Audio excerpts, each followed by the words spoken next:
one last topic to get to today, and that's Virginia Tech.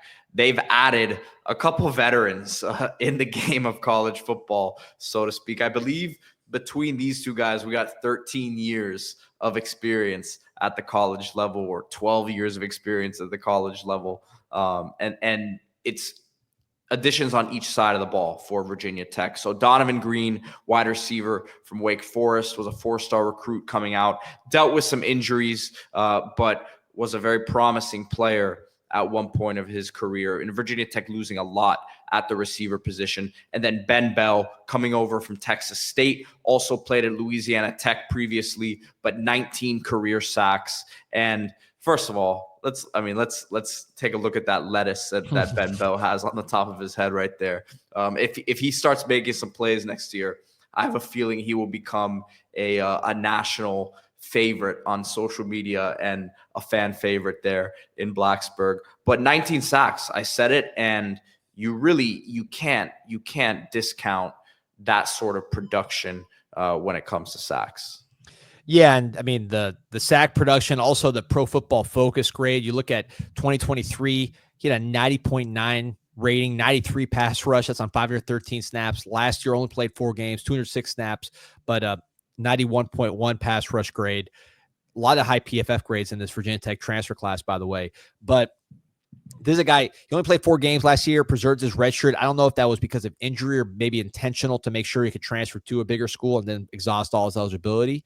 But somebody, when you watch him on film, and people, there's a tweet here where we could watch him a little bit in action. A couple tweets, actually. He reminds me of the old school Virginia Tech pass rushers, like a Corey Moore, right? Going way back. 6'2", 250 from Austin, Texas. He's not the biggest guy in the world, but he's like a ball of energy, man. He's explosive. He's powerful. He's got a great motor. You obviously see the great results in terms of sacks and rating. Offers from Ole Miss, Minnesota, Wake Forest, Baylor, Kansas. So he's clearly a Power 4 player one way or the other. I saw him sack Sam Levitt when Texas State played Arizona State. But you see him right here, number 33. I mean, look at the explosiveness, the change of direction, the crouch position. He's not the biggest guy in the world, but he plays low, plays powerful, well put together. Someone who really developed at Louisiana Tech first and then Texas State until where now he's peaking. And makes the decision to redshirt and transfer, had that last year as meaningful as possible for scouts so they can see him at the ACC level. Again, this is going to be probably from a grade standpoint, maybe the most significant of the 18 transfer portal commitments for Virginia Tech. And look at some of the teams recruiting him. And it fits in with a theme on the defensive line for Brent Pry and the Hokies, because you got Hampton transfer, Josiah Priester, Mercer transfer, Arias Nash, Eastern Michigan transfer, James Jonkman. So they're getting lower school, guys that played at a lower level of competition on paper, but guys that excelled at that level with the hope that, hey, listen, we think you guys are good players. You're not just sitting on the bench at a big program, right? You guys are producing at your level. Maybe you're blooming later, and we're going to catch you on the upswing and give you the opportunity to compete against the Clemsons, right? Against the Miamis, against the bigger schools, the bigger offensive lines, and show that you have what it takes. VTech historically, these guys, Virginia Tech, as long as I've been watching Virginia Tech, has never had the biggest, most physically dominant defensive line. They are effective because they got guys with motor, guys that play with leverage, guys that have athleticism and change of direction, and guys that produce and are hard to block and are annoying to block. So I think this fits right in with what Virginia Tech historically does and should give them a lot of production. The team's had a lot of turnover, guys leaving, guys coming in. Again, 18 new players from the transfer portal for Virginia Tech.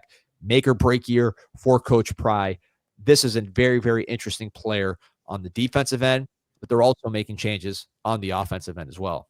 Yeah, Donavon Greene, I think, look, he missed all of 23 with injury. It didn't seem like he completely got back to form this year. And by the way, it was a more talented receiver room at Wake Forest than people realize. So the quarterback play also wasn't great there this season. So you're taking a chance on a guy hoping he can regain that form from a couple years ago. Yeah, big body guy. I remember in high school, this was probably the best receiver out of high school that Wake Forest ever signed, from Mount Airy, North Carolina, as a consensus 4-star player. He's a class of 2019 kid, 7th year. He's in the same class as Sam Howell, for perspective on how old this guy is. but someone with that pedigree, was productive at Wake Forest, but like you mentioned, Pete, struggled with injuries. His best year was probably that 2022 season with Sam Hartman, 642 yards, 6 touchdowns, had some big catches in big games. He's a big body, man, 6'2", 210. When you watch him play, he looks every bit of it. He is very much a basketball player out there. Was a great basketball player in high school, high flyer, 35-inch vert. He's a familial relationship. He's related to Tyler Mason, a running back for Virginia Tech. So that's the connection there within conference. And what I like about the profile, aside from just the size, the jumping ability, and the experience, 18.2 yards per catch in his career. So he's someone that's proven he can get downfield and make big plays at the ACC level. Virginia Tech loses his top 4 pass catchers, Jalen Lane, DeQuan Felton, Ali Jennings, Steven Gosnell, all gone. So you get a veteran who's going to be as experienced as any receiver in the conference, class of 2019. You get some size, and you get some proven downfield production for a guy in Kyron Drones who likes to throw the ball downfield. He has a big arm. This is someone who can win contested catch situations for him and fits in with what they like to do. Yeah, I mentioned that Virginia Tech historically, just going back to Beamer, small, athletic, active defensive lineman with great leverage.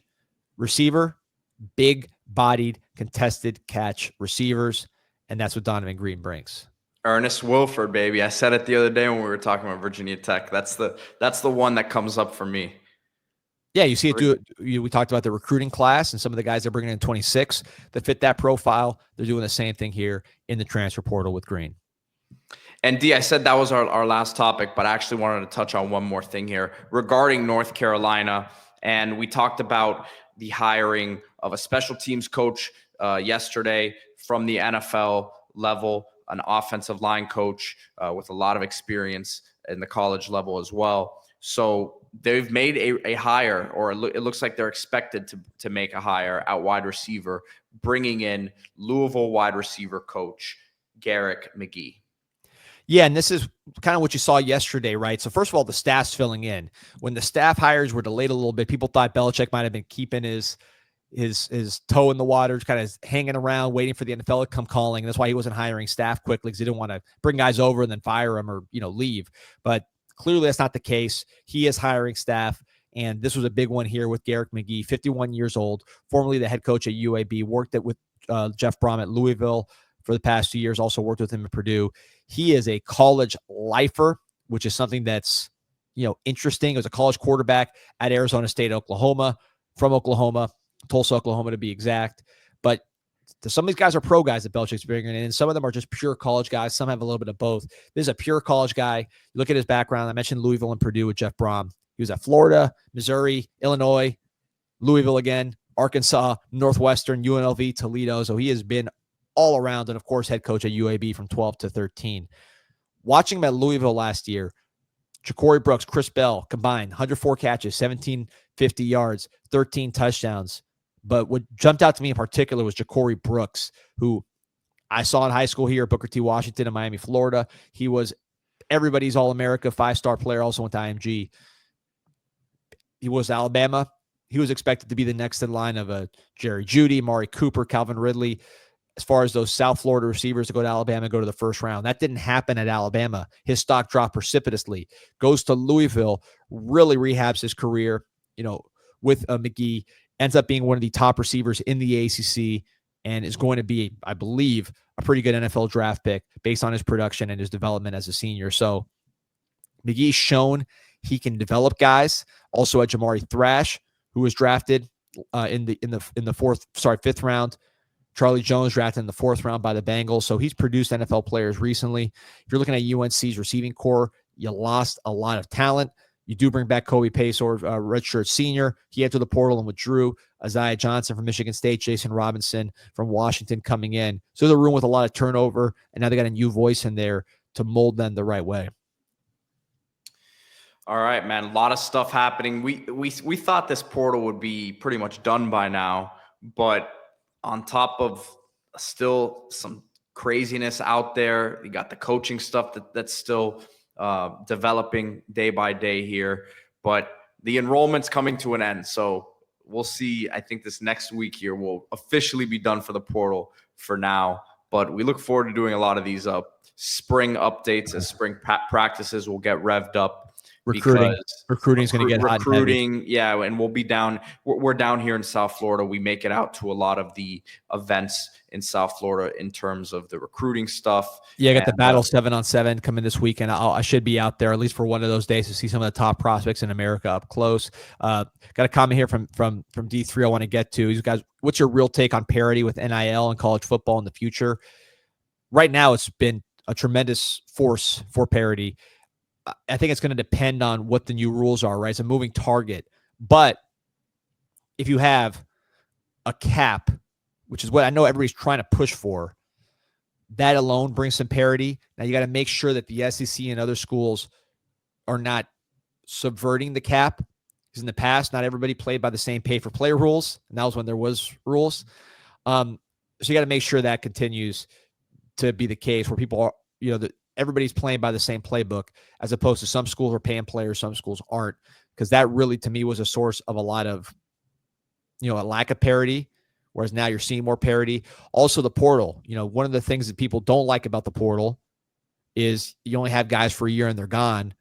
But if you change that, I think teams will be able to stack recruiting classes a little more and have players for multiple years kind of sitting on the bench. Whereas now, if Georgia, for example, gets a player who doesn't play, maybe he transfers to like a Kentucky or like a Vanderbilt and becomes a player that helps beat Georgia.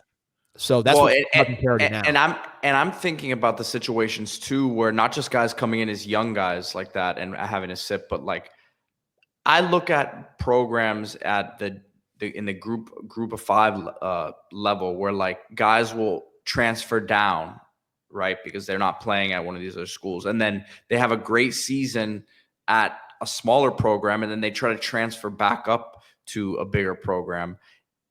If they have to stay at one of these schools when they transfer for multiple years, then they can really help build that school that they're at. And parity has been great, and you've seen way more teams in the mix to win a national title.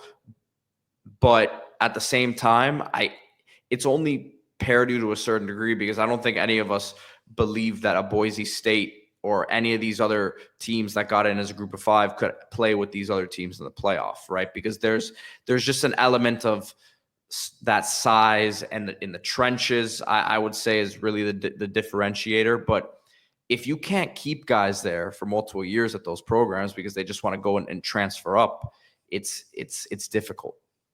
No question about it. There's a lot of unintended consequences to all this stuff. Some I think are very positive.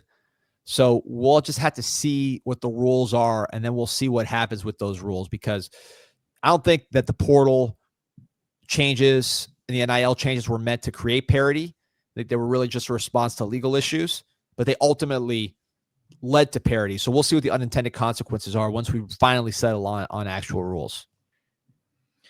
And yeah, Sergeant Morhew, who's obviously a UNLV fan, says, true, thanks to the portal, UNLV would have never had the season we just had. Now imagine if Jalen Catalon would have had to stay there for another year and wasn't able to transfer back to the SEC, right? Even, he's a guy who's transferred 4 times. But my point is, imagine how much better the situation would be if certain guys could have stayed there too.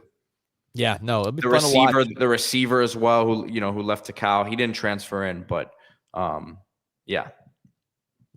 No, so it's not just a 1-year rehab project, right, for guys. So we'll see how it all shakes out, but we'll keep track of all these changes, rule changes, team changes, coach changes, and then of course recruiting, which I'm telling you guys is going to really heat up now here after February 1st. It's going to be off and running, and we'll keep you up to date with all that on Group Chat Football Live.